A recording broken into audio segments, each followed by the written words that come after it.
Welcome to 247 Real Talk. I'm your host, Julian Perry, and it's a pleasure to be here with you for another episode of the 247 Real Talk podcast. I hope you have a great week since we last spoke, as summer is coming to an end. When we last spoke, I did let you know that I'll be on vacation, and so there'll be no new episodes for at least 2 weeks. It might be three. And so I'm just here to tell you that I'm off to vacation and to introduce the episode that you will be listening to and looking at this week. And it will be a repeat of my 200th episode with my friend and civil rights activist, Mr. Motanya in Gladden. So, with that said, I wish you a wonderful, safe Labor Day and time as you get out of that fleeting, quick going summer season and head into the fall season. And I like summer, I like spring, I like fall, I hate winter. Um, this ending of the season signifies just moving towards cold weather. There are activities I love to and I enjoy doing during the fall and the spring.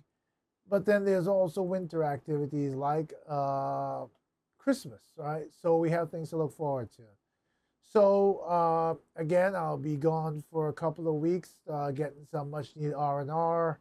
I wish you a wonderful weekend and week ahead, and I invite you now to sit back and relax as we listen to the repeat of the 200th episode with none other than Mr. Motanya Gladden. See you soon.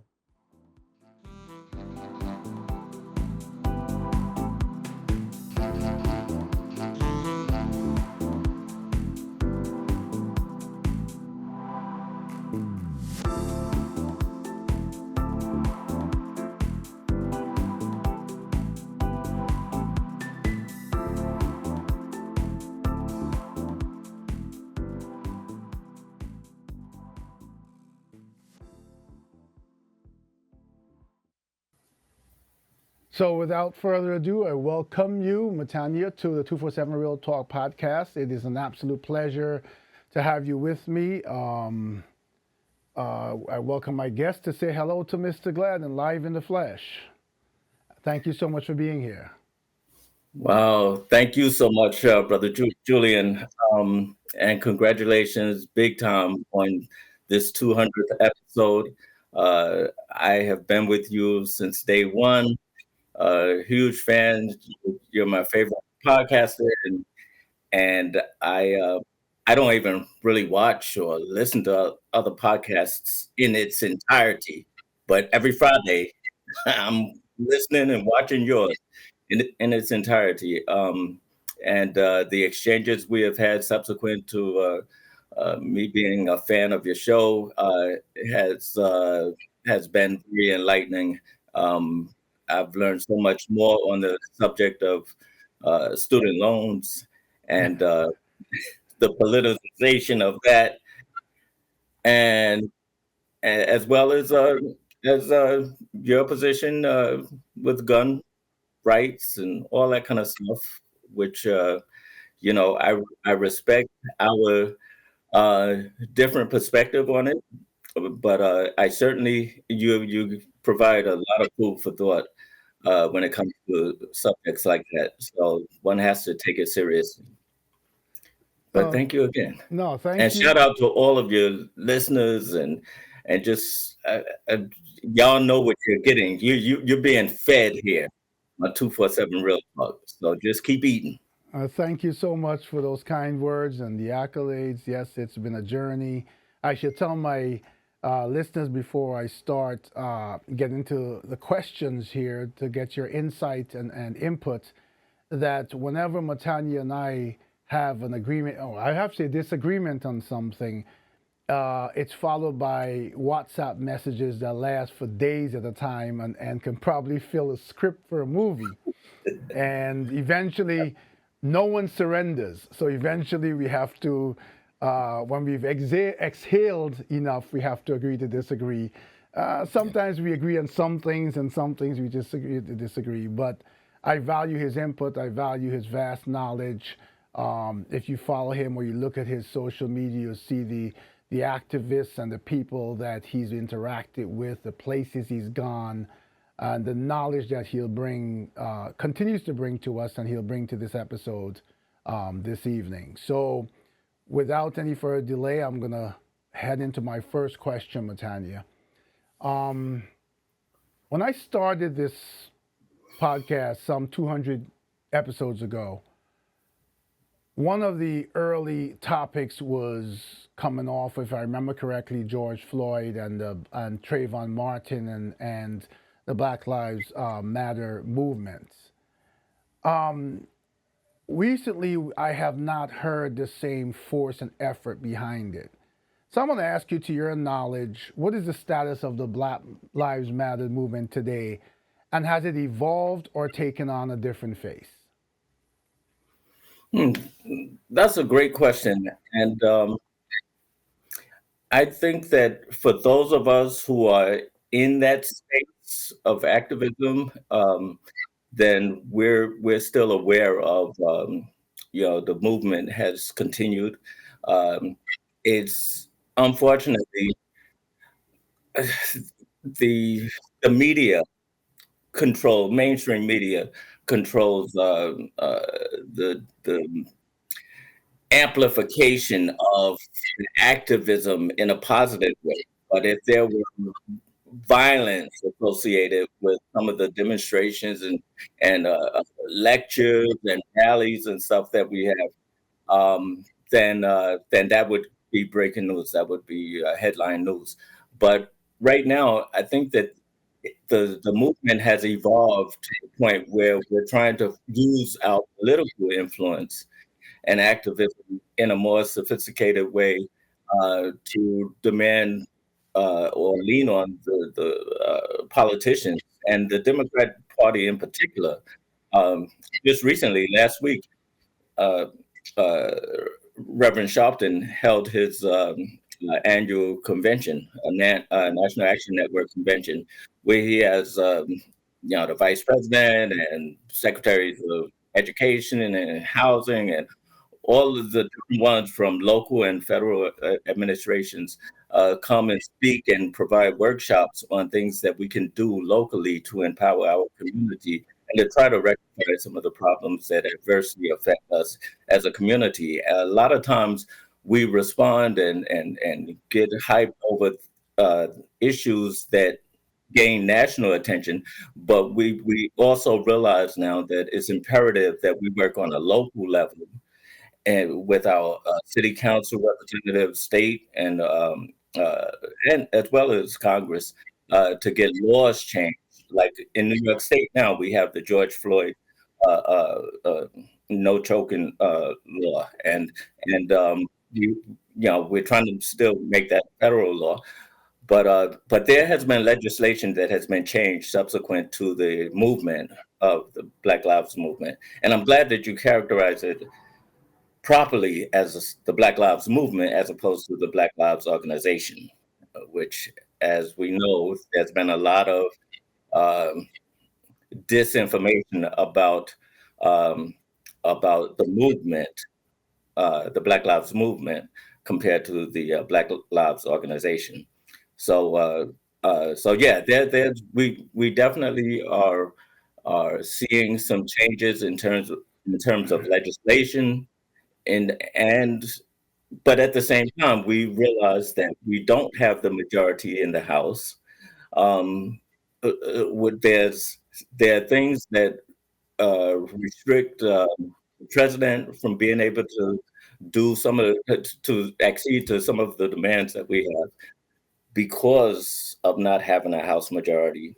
And so we just have to make sure that we get out and vote and get the right people in that represent our interests. And you made an important point there, because, as you know, on this show, I tend to be, my views are independent, right? I am one of those people who believes in some of the things that Democrats believe in, or we'll say liberal, and some of my views are conservative. But irrespective of what your position is, I think you made a valid point, a very important point, of the need for people to go out and vote. You know, I've spoken to people who have told me that they are so disillusioned with both candidates for the upcoming election that they are not going to vote, and that has troubled me. And I've tried to, do a slight nudging and persuasion that regardless, that it's important to exercise the right that so many of our forefathers died to secure and fought and being disillusioned is okay because we live in a time where there are a lot of things we can be disillusioned with, but it's certainly not okay to not exercise that right. And then, I think that if you choose to not exercise that right, then you also lose the right to complain. Absolutely. And actually, to that point, um, I think it's the Lotto motto that says, "You can't win it if you're not in it." If you're not in the 60s, we used to say, if you're not a part of the solution, you're a part of the problem. So we can't complain about disenfranchisement. We can't complain about uh, uh, inadequate educational resources. We can't complain about anything because every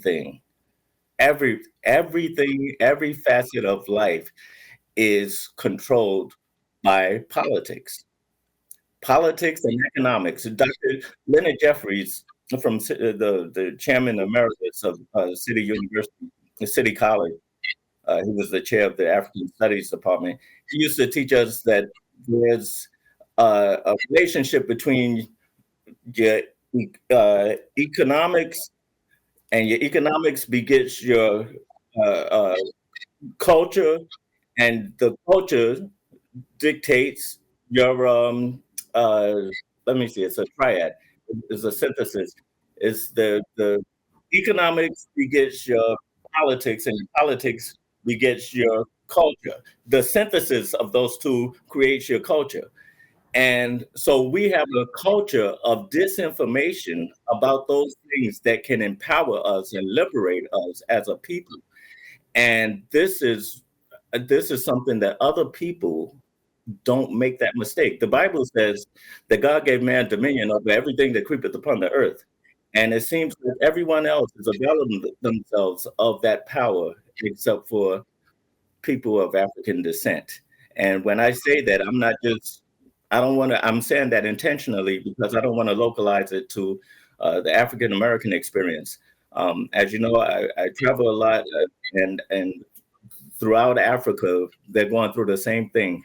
The effects of colonization on Africa has been devastating, and But to hold some on, degree. we're gonna get to that. Oh, You I'm don't sorry. don't get ahead of me now. Mhm. Don't get ahead of Yeah, me. yeah, okay. Okay, so But it's part of what I'm trying to do is to get us out of the myopic uh, uh, perspective of just looking at everything as an isolated situation.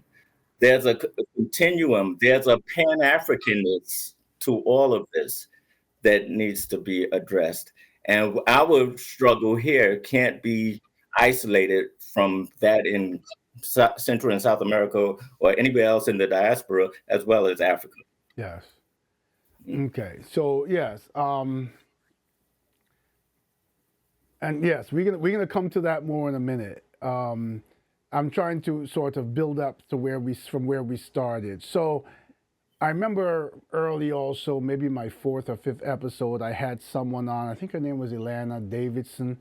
We talked about self care, and that was sort of my prelude to many of the mental health episodes and issues I've covered. So I've always dealt with mental health and the need for self care and for society to address the very ignored, what I call mental health crisis. Now, you and I have got a little back and forth on this. So, what is your take not only on the mental health crisis, but as a segue, how is it being used as a tool to the advantage of certain segments of our society? Mm. Um, And I'll give you a little hint where I'm going with this. We've had conversations about how mental health has been used as a tool of forgiveness or explanation for some, whereas in others, people of color specifically are not viewed in the same, when they showcase or exhibit the same behavior. Right, right. Well, the manifestation of our post-traumatic slave syndrome is evident in practically every facet of our life, and the criminal justice system is based on that type of dichotomy that that is when others commit atrocious crimes or abhorrent behavior, then it can be attributed to some sort of mental illness, as opposed to us, that we are just criminally uh, predisposed to certain types of behavior that makes us subhuman, and therefore not entitled to the same extension of mercy in the courtroom, or fairness or anything, because we're not looked at the same. We're not looked at equally. We're not looked at as an equal member of society, of the human society. And so, subsequent to that, there's the draconian laws that adversely impact us, have us going to prison, like in OJ's case. I know we're not going there, but for 9 years for trying to recover stuff that was stolen from him, his own possessions. What he was trying to retrieve that, but because some members of a different community felt that he was guilty in the murder of his ex-wife, then and he was acquitted for that, then this is some real de facto double jeopardy that was exacted upon him, because some kind of way you're just animalistic in your behavior, as opposed to some other people's behavior. So we look at January 6th. We look at the insurrection, and insurrection still sounds somewhat benign to classify that as. They actually were trying to overthrow the government. And I know that's what an insurrection means, but a lot of people don't understand that type of verbiage. So you just got to break it down to what you would refer to it if it were us that were doing that. Then this would be some kind of violent act of thugs. Like, so conversely to your point about the mental illness excuse that others are afforded, is that we when we were out there fighting over Freddie Gray, or George Floyd, or Trayvon Martin and all that, and property was getting destroyed, then that behavior was looked at as criminal, and not outrage over the injustice that was perpetrated. Conversely, you look at someone trying to overthrow, thousands of people trying to overthrow the United States government, and that's considered an expression of patriotism by someone who not only held the highest office in the land, but is close to reclaiming that position. There's just the tale of two nations that exist in this country, and it would be disingenuous to not acknowledge that the system is rigged, but it's not rigged against the majority. It's rigged against us as a people in the Right. so-called minority. I do have to make the point, though, that subsequent to that, there have been a lot of people involved in the insurrection who have gone to jail. Correct. But to your point, there's a lot of fight going on in the Supreme Court to overturn those convictions and to overturn Correct. the use of the insurrection laws that put them there. And I think that the last thing I read yesterday, the day before yesterday, was that the conservative Supreme Court seems to be leaning towards making that charge not valid for those actions, which could ultimately overturn and let all these people who did, like you said, the same thing that was done during George Floyd or anything else. What was the name of that guy? He's dead now. The original one where the cops were exonerated and then convicted on federal charges. The one that was beaten, Rodney King, right? Right, And the actions of people who were angry were not viewed in the same manner as January 6th. But right. that's we have to see what the Supreme Court does, and then there'll be more to come. Yeah. Um, But if I may, Julian, the fact that that many of them have been convicted, uh, didn't come from osmosis. Frederick Douglass said, "Power concedes nothing without a demand." It was the demands of the people right. in the streets that saw the outrage uh, of the hypocrisy of this double standard, because they weren't even going to press charges. Most of them would have gotten away with this, but it was the outrage of the community, of the public, that demanded some type of justice. And again, going to Trump, he's already promised to pardon all of them, and he calls them patriots.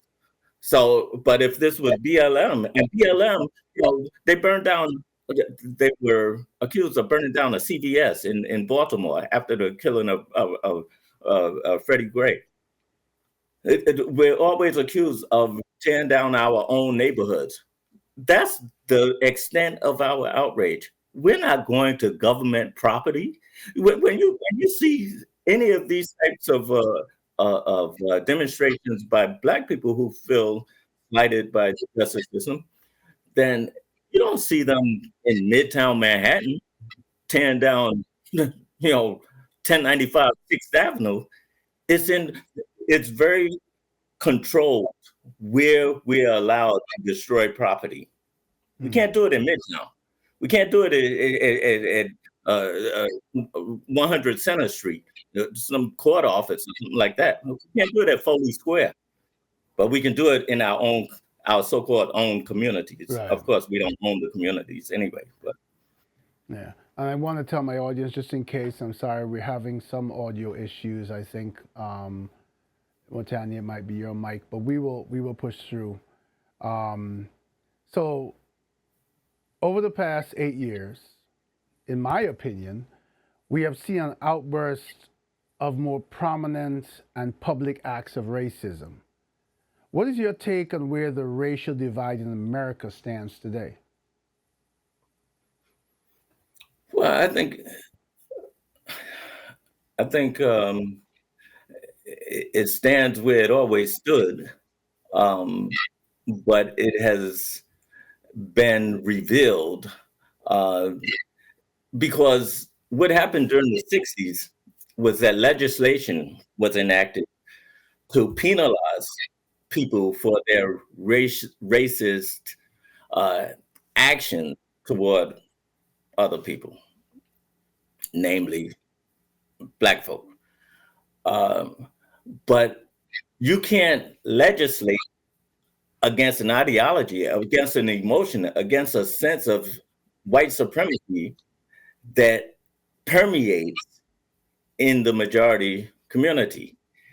And so when you get someone like a Donald Trump that is comfortable with being openly racist, then it emboldens and reveals all those other ones who always harbored this type of feeling toward us in the first place. It emboldens them to come out of their closets and reveal. They don't need the hoods on anymore. They can just expose themselves as they are, because the commander in chief of this country, former and perhaps soon to come again, has made it okay for us to be treated in this type of unjust way. He's told the police before he got elected in 2016. He said that you don't have to be gentle with the perps when you're arresting them. If you gotta rough them up a little, then that's okay. So this type uh, of license coming from the head of this country, the most powerful man in the world. Um, of course, if you already harbor these type of racial proclivities, racist proclivities, then of course you don't have to hide anymore. And so that's what we're seeing. These same people that I used to work with, many of them were uh, totally down. Their whole demeanor changed when Trump got into office. And I know we're not talking about Trump yet, but but when you ask, where do you think, where do I think we stand now in terms of race? Then Trump is not the one who changed it. He just helped embolden those who already felt this way in the first place. So the first day that he was elected, after the election in 2016, my shop steward at work said, "Okay," and I was running late, as I usually was there 40 years. So I wasn't trying to be there at 8 o'clock. But that on that particular day, he was so happy. He saw me coming in and he said, "Okay, Trump's in office now, and no more of this affirmative action stuff. You know, you gotta get here on time and all that." They just automatically felt comfortable with saying things like this, you know. So it was a whole different mindset. No more political correctness. They feel liberated. We're the ones that have been seeking freedom, justice, and equality all these years, but they're the ones who have felt the most empowered now. Okay. Yeah, I hear you. So one of the things that it keeps staying in the same challenge of racism in this country, and it is systemic in sort of every part of our society. You and I have also had a conversation because we right here in New York, we witness a lot of violence in certain neighborhoods, and to a large extent, you've helped my thinking evolve about on this. So I'm not necessarily saying that I'm supporting the question I'm asking you, but I'm asking for your take. We often hear about black on black crime, and you've often said to me, "How is that different from any other crime?"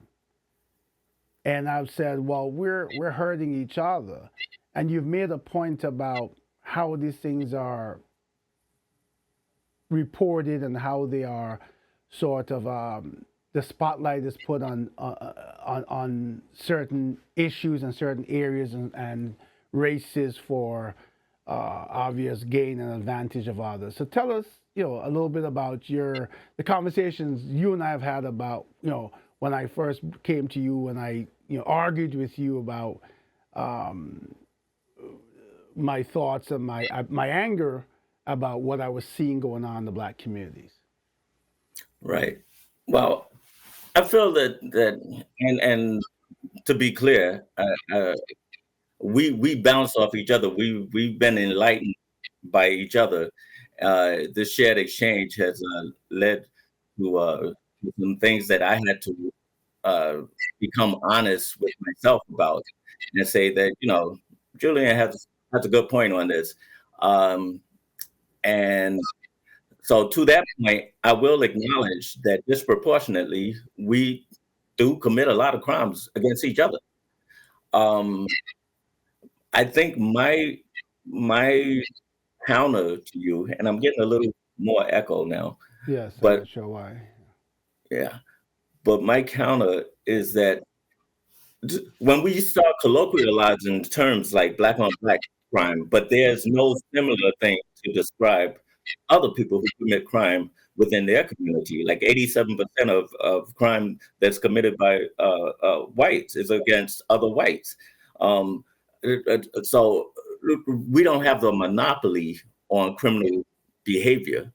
And so that's the thing that I want to focus on as well, that there's always this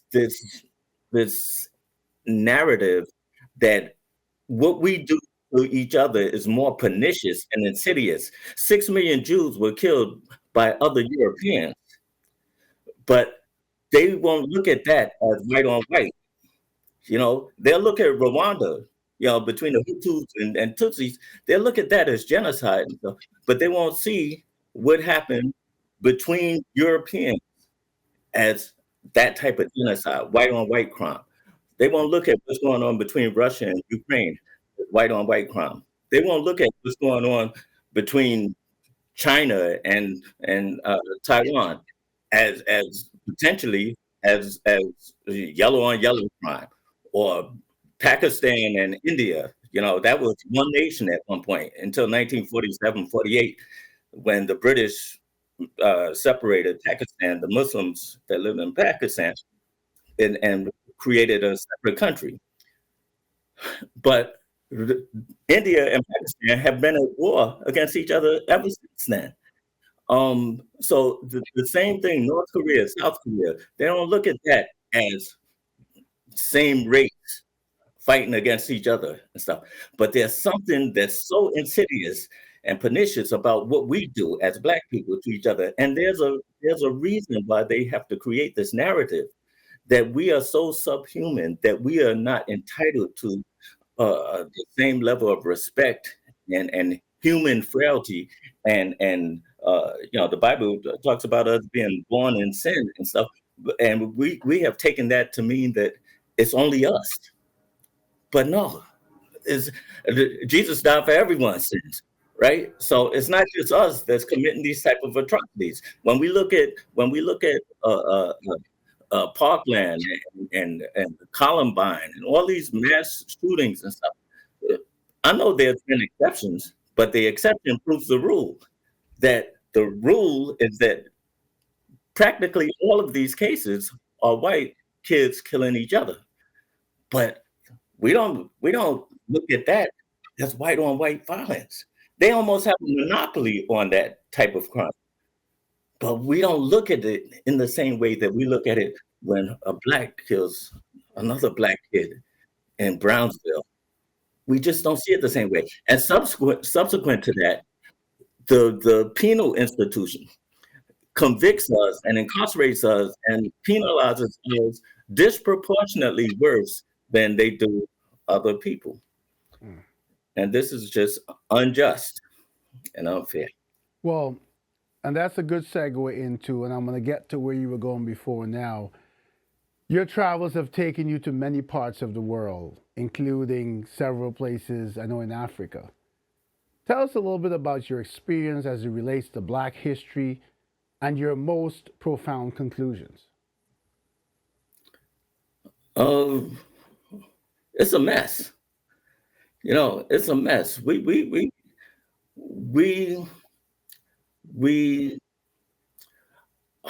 we've made a lot of progress. I mean, you know, I've been to Ghana, which was the first country in sub-Saharan Africa to earn its independence from colonial rule, and I've been to South Africa, and you know, since '94, they have abolished apartheid.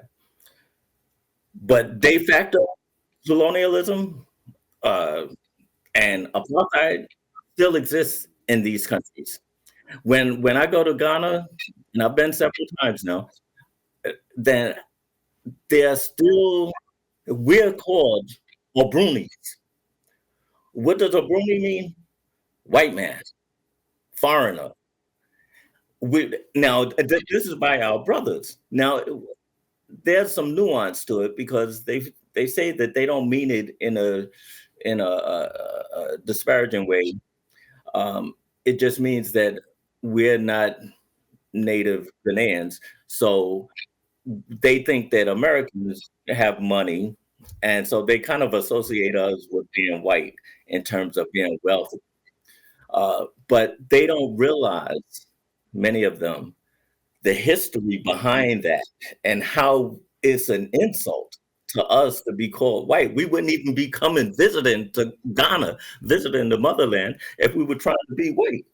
So that's a problem. I've also experienced in Ghana and South Africa where there has been deferential treatment afforded to whites, diners and stuff, that wasn't afforded to me.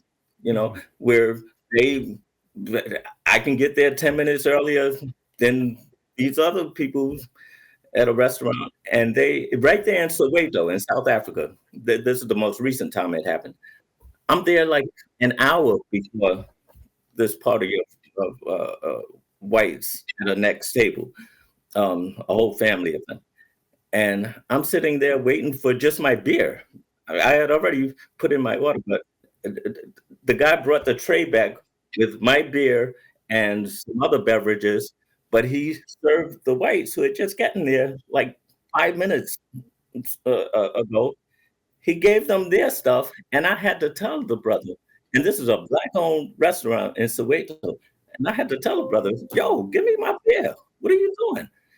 But it's a mindset that still permeates um, in my experience in different places I've been to in Africa.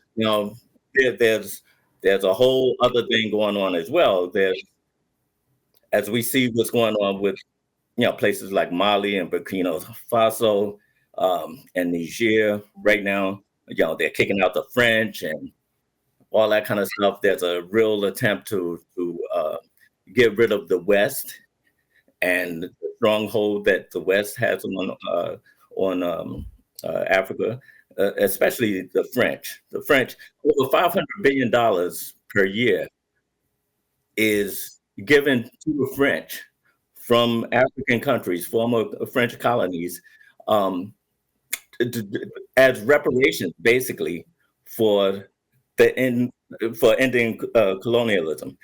The same thing that happened in Haiti, where they had to pay pretty much for their freedom. Um, so the same thing is going on in Africa. And then not to mention the IMF and the World Bank and all this, that give out these loans that you can never, repay. Because at the same time, like right now in Kenya and South Africa and Uganda, there's an effort now in Rwanda, especially. I love the president of Rwanda because he's like, no, we're not gonna have you Europeans come in and exploit our natural resources. As you know, Africa has the largest natural resources of deposits of anywhere in the world. Mhm. And we're not going to let you continue to come here and exploit this. And we have to, like in the case of like Ghana, we're buying chocolate from you, but we're supplying you with the cocoa. Right. And it's going to Sweden, and you're bringing it back and charging us these exorbitant prices. And the same thing with oil and everything else. In Burkina Faso, the brother was saying that y'all have electricity in France, but we don't have it. So we're giving you all this, the cobalt and other resources to help your energy problems in France, and you have 100% electricity, and we have less than 10% of our population has adequate electricity. Right.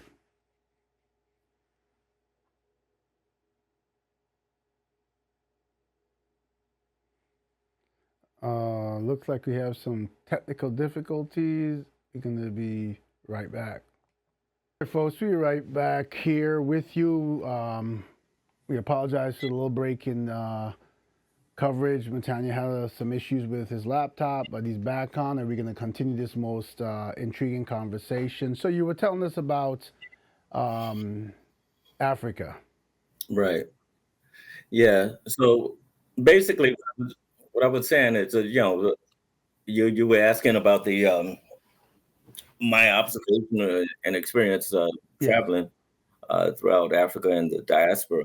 Um, I'm encouraged because I'm seeing a new type of leadership in Africa that is waking up, whether it's in West Africa or East Africa, South Africa in particular. South Africa has a leader that I've really been following and I'm really impressed with, named Julius Malema.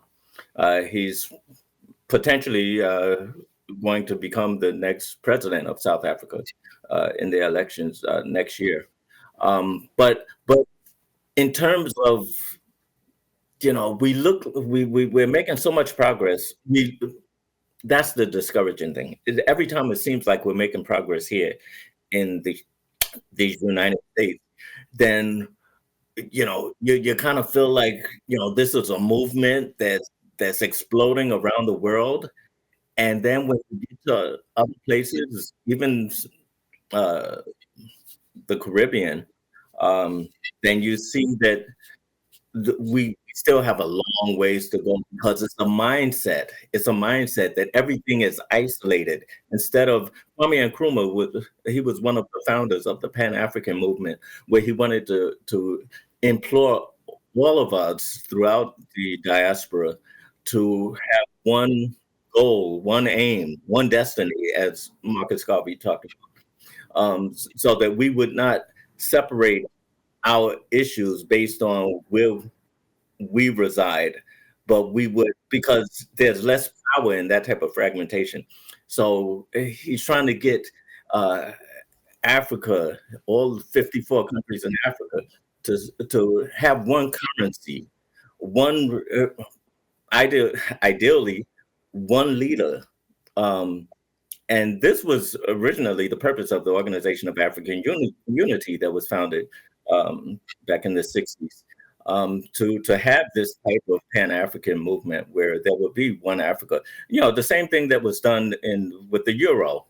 You don't need visas to go from France to Italy, England, and all that. Well, England might be different now because it's not part of the Euro. But in Africa, there's so many things that inhibit their ability to trade with each other, because each country has to, the citizen has to have a visa to get across the border.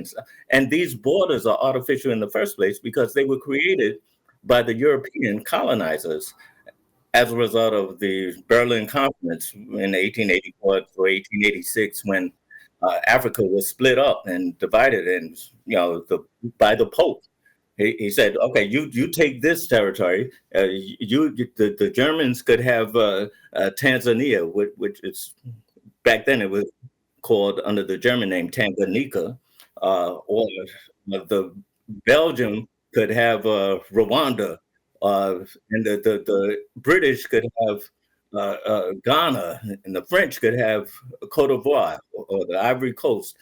And they just created these artificial boundaries where people of many of them of the same ethnicity, were separated.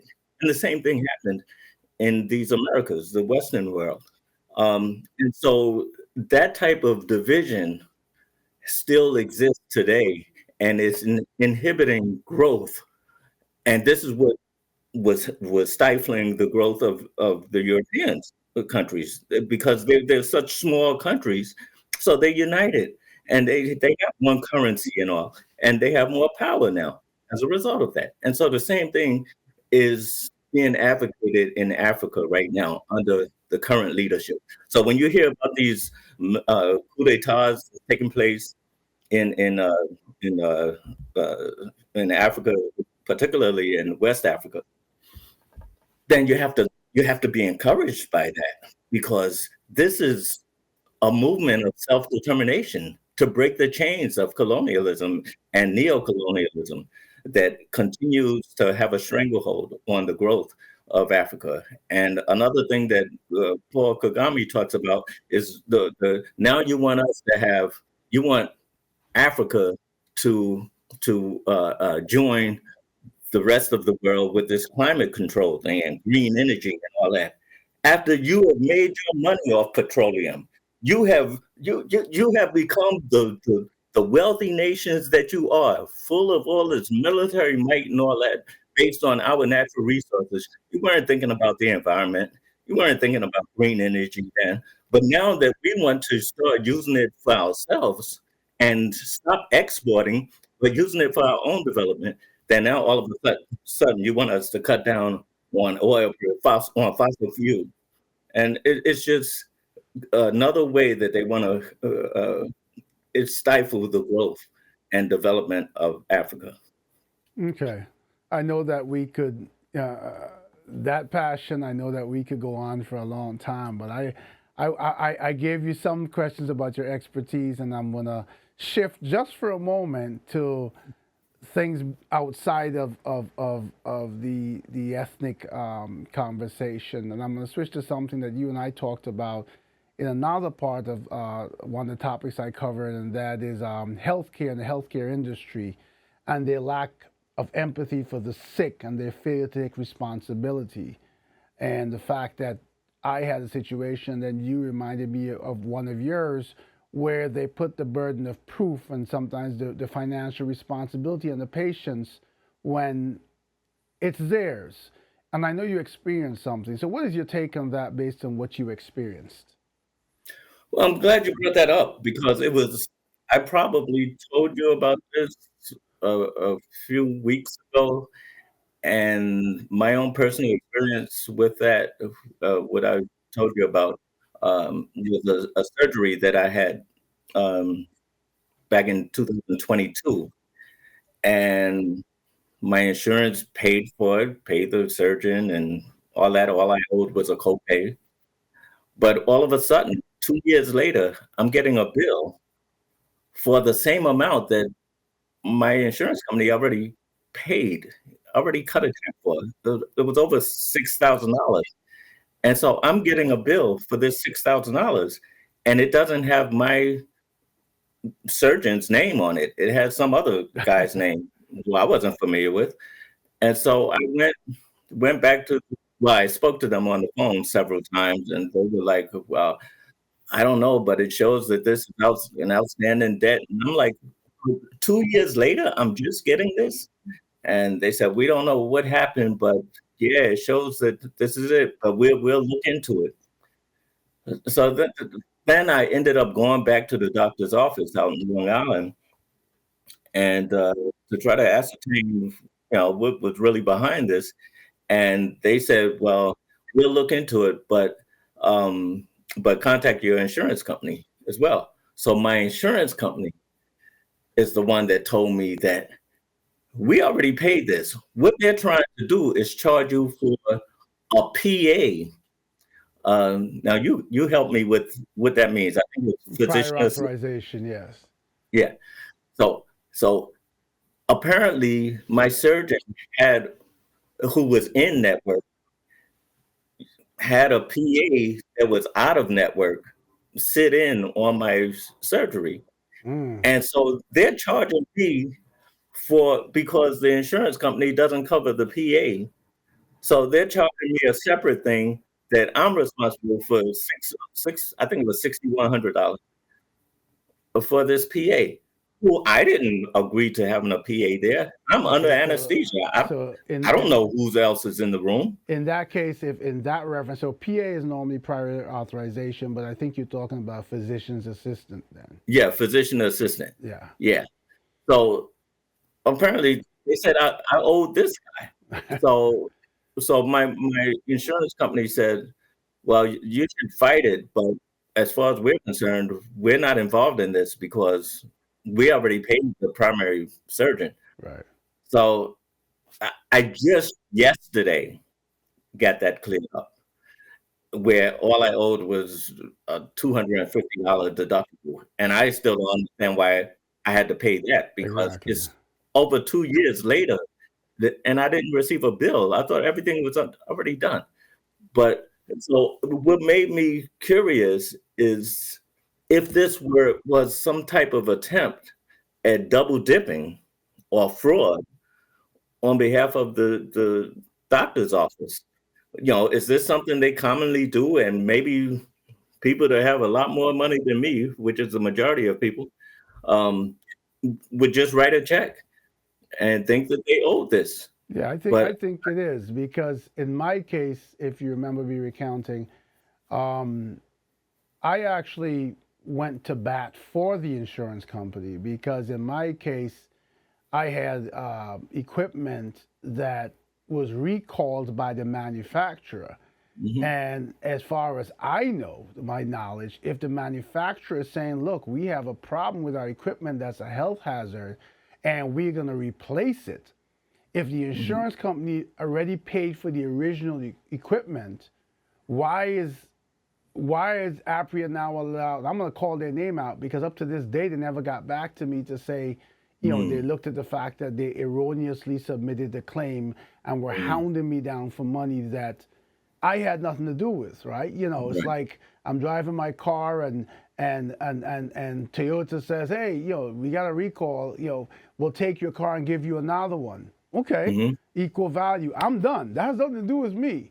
But they went to the insurance company, and I think the insurance company agreed to pay. So I don't know who's involved in what, but the way I see it, it's a double dipping because you got paid for the initial equipment, then the company that made it recalled it, gave you a replacement, and you got paid for it again. That's the way I see it. Yeah. But yeah, I just want people to do exactly what you're saying, and that's I get a lot of bills every time a doctor bills for $5 or $2 or 50 cents.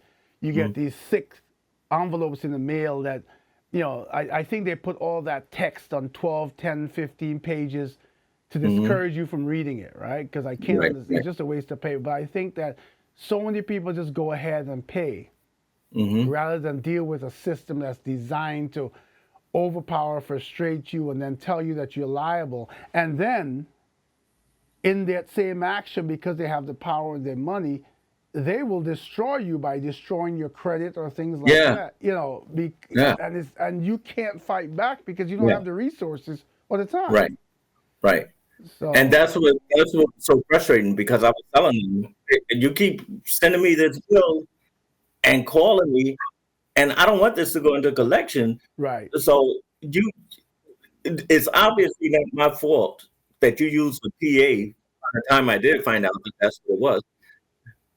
But now I'm nervous because is this going to collections? What the hell? Yeah. And now all of a sudden, without any explanation, I went there yesterday because I still hadn't heard back from them, and they said, "Oh yeah, now we only see $250 deductible."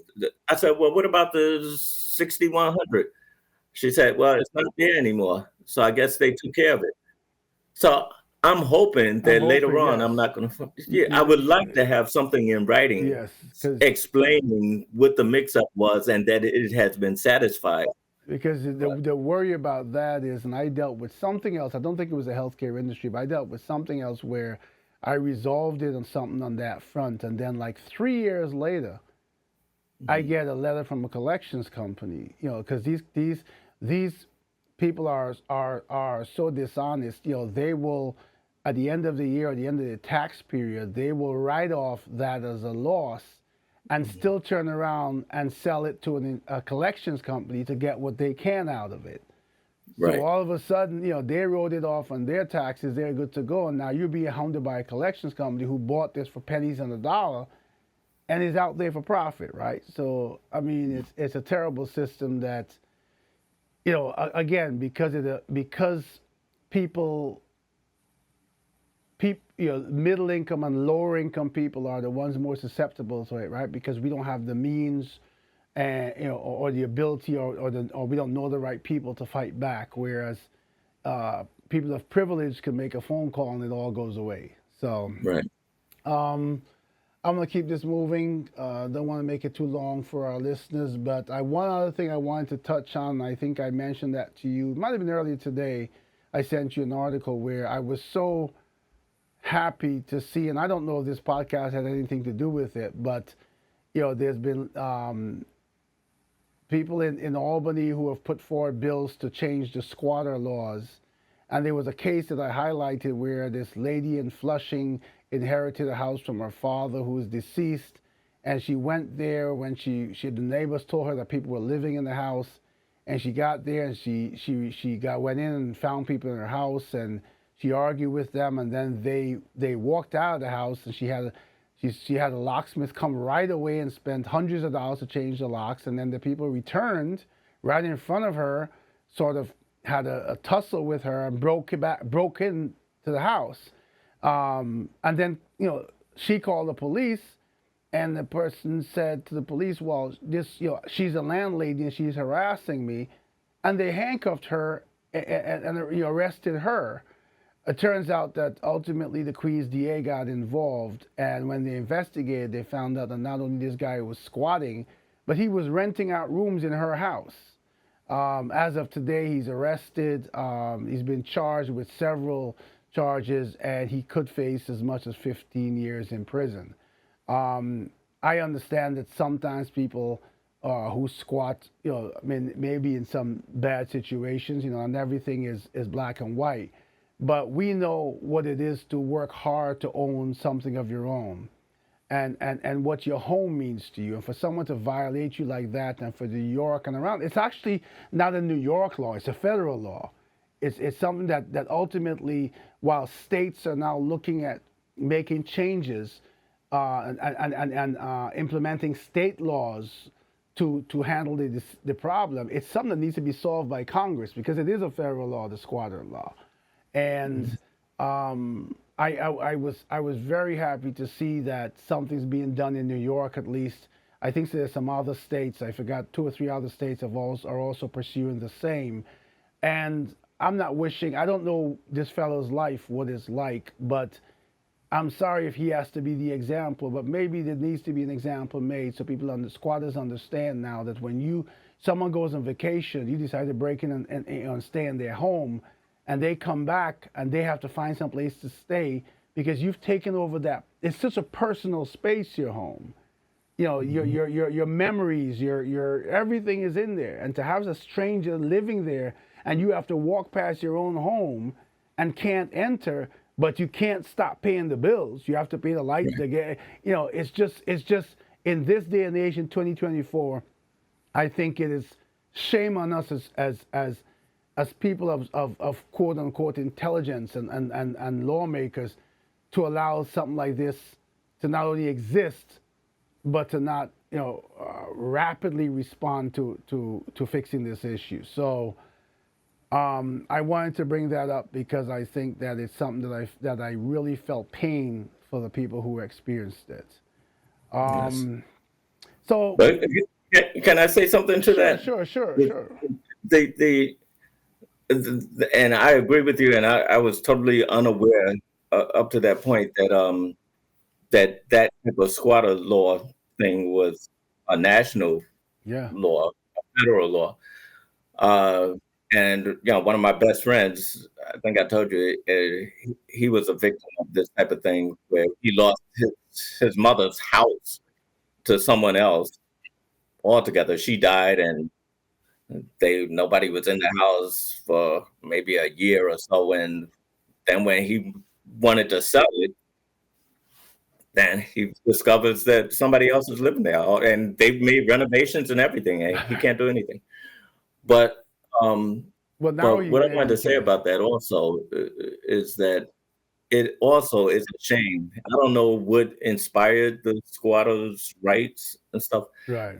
but it's also a shame that we live in the wealthiest nation on the planet, and cost of housing is prohibitive for many, for so many, and um, and that just shouldn't be because we we're so wealthy in this country that more people die from obesity than hunger. Right. Um, so it's really something's got to be done to address that as well, because you have people that work every day, 6, 7 days a week, that still can't afford to pay rent Yes. in New York, Yeah. and that's just not fair. And then when Republicans talk about, there's no need to increase the minimum wage and stuff, it's like, come on, what are we doing here? What are we saying? Yeah. Well, You know? I'm gonna say two things to that. One is that yes, I agree that someone first of all told me, and I can't vouch for this, but this is what I was told, that in terms of what you mentioned about the squatters law, that it was initially designed more geared at domestic violence, right?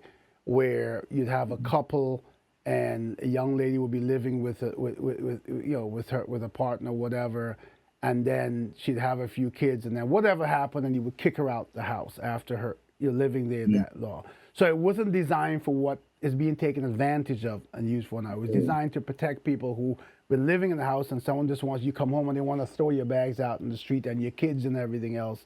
So, but Okay. that's what human beings do, right? Take something and twist it to their advantage, right? Yeah. Yeah. In terms of, the affordability factor in terms of housing, yes, that's such a deep conversation that we'd have to have a separate episode on that, right? Because, I've spoken about my experience when I bought my home and what I experienced and who I experienced and how my initial interaction with pre-approval was later determined to be. Um, I was given a way, way, way lower, almost half the amount of pre-approval that I was eventually approved for, because of who I went to innocently or naively for pre-approval, and how their efforts were orchestrated to sort of steer me to a certain neighborhood, right? So that Mhm. I wouldn't be given the pre-approval that was justified by my income to live where I Mhm. currently live, Mhm. right? And it's funny because, to make a long story short, because I know we've had a long episode, um, one place I went to said, uh, initially, I did this online, right, innocently. I'd never done it before, but one person told me, "Oh, we could only approve you for 300 and something thousand," and then another one said, I said, "Well, that's kind of low." So I went to another one. They came back and said, "Well, we could only approve you for 200,000." And my wife kept telling me, "That's nonsense. You're being um, you're being stuffed into this category that's basically on racism, on a systemic racism, on the color of your skin." And It's eventually, redlining. right, I went to someplace different, same major bank and everything else, someplace different, and I was approved for almost 700,000. How does that happen with the Mhm. same income, right? Mhm. I have good credit. I have, so, but that's another episode, because I know we could go on along about that one. But Mhm. I'm gonna wrap this episode up with, you're allowed 60 seconds to answer each one, to give your position. 60 seconds. Wow. I'm scared. Number one, what's your take on our criminal justice system as it exists today? 60 seconds, go. Well, it's not criminal justice. It's a criminal system. There's not much justice to be found in it when you have disproportionately so many people, so many of us incarcerated.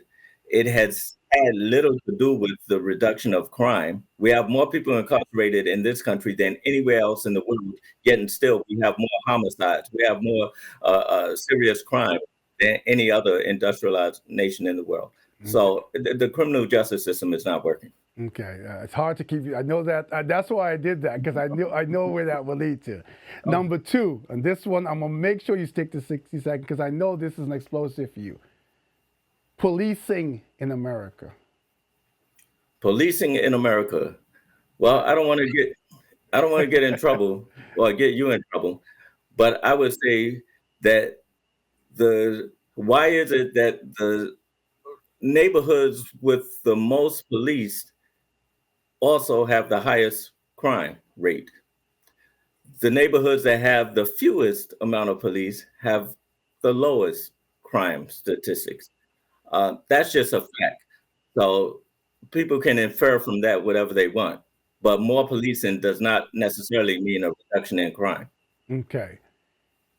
Gun control in America. Go. Well, it's out of control. Um, this country, again, uh, we have more guns in this country than citizens. Uh, we can talk about, we can argue whether it's legal owners or illegal. It doesn't matter. We as a society are not sophisticated enough to exercise our right to bear arms. We have proven that we are not sophisticated enough to handle that right. That's why we're killing each other more than anywhere else in the world by the use of guns. Okay. So that's it. Okay. And I'm gonna give you a little longer to answer this question, because it completely digresses from everything we've discussed tonight. So, last and not least, giving you a bit more time, what is your advice, if any, as I look at you and I see your social media and I see you every minute with a suitcase, what is your advice, if any, for living life after retirement? My advice for living life after retirement is that um, look at things differently. Muhammad Ali, one of my favorite quotes from him is that a 50-year-old man who still views the world the same as he did when he was 20 has wasted 30 years of his life. So I take that to mean that there's a whole lot of other things that I need to purge my mind because I have fewer years ahead of me than behind me. And so I don't want to waste it on frivolity and stuff. I want to pursue what I call peace and increase. I want to pursue my own personal happiness and relevance and purpose. And for me, that is to continue to travel as much as possible, particularly throughout the African diaspora, because I've always been into so-called Black studies. And so now to actually have a chance to walk in the footprints of these historic things that have transpired and to walk in those footprints and get a visceral feeling of what went down there. Like even in the slave dungeons of Elmina Castle and so-called Castle and Cape Town, or slave dungeons in South Africa. There are feet of human fecal matter that has replaced the ground in those dungeons because there were no bathrooms. There was nowhere else to excrete human waste.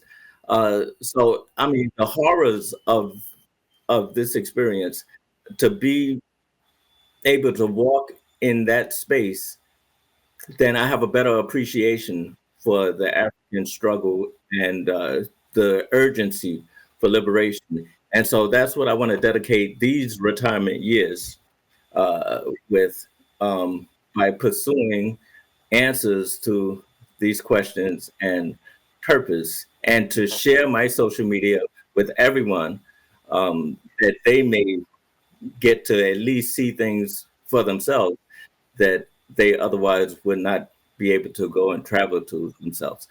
And lastly, I would say that, surprisingly, one of my very good friends, um, who's very woke, very otherwise woke, he really shocked me recently by saying that there's no evidence that the slave trade ever even happened. He says that our people were already here in the Americas, and millions of our people that weren't brought here, we were already here. This whole thing is a myth and all that. And and I just couldn't believe.